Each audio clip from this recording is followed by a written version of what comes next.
We're going to make some Sunday afternoon pizza here.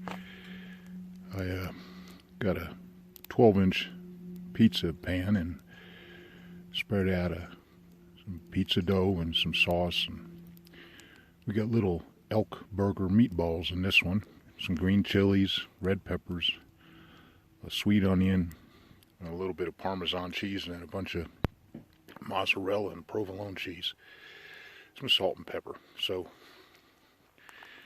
I'm letting the coals get all the way down, all the flame going. I'm going to knock them all down real even.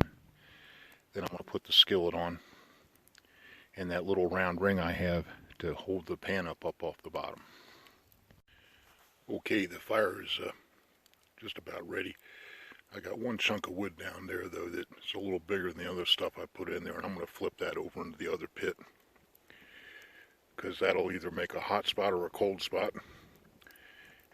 The idea is just to have the coals spread out real evenly so you have even heat going to the bottom of the skillet. Okay, so I'm going to go fix the coals up a little bit, then I'm going to go put the skillet on.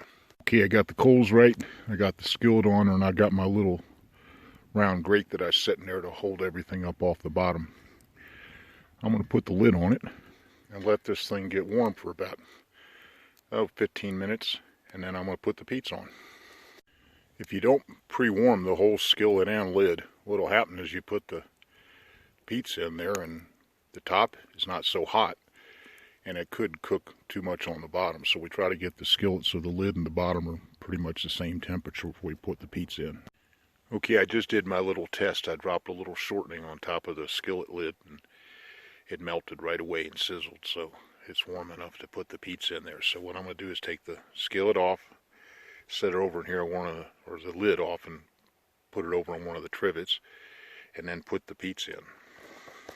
Okay, the pizza's in on top of that piece of grate, and I'm going to put the lid back on it, and I'll check it in about 10 minutes. But there's a lot of stuff on this pizza, so it's not going to go that quickly. Now, you can buy a store-bought pizza and do this too, maybe jazz it up a little bit yourself, but we made this one from scratch just because we like to do that, but you don't have to.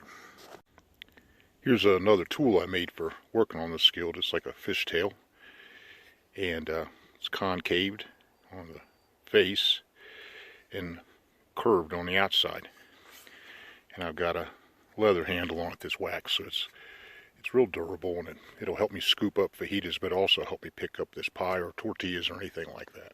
What do we have here? Well, actually, I cut a slice out to test it, but it's perfect. And let me see if I can get underneath it to show you the crust. It's a pretty thick crust.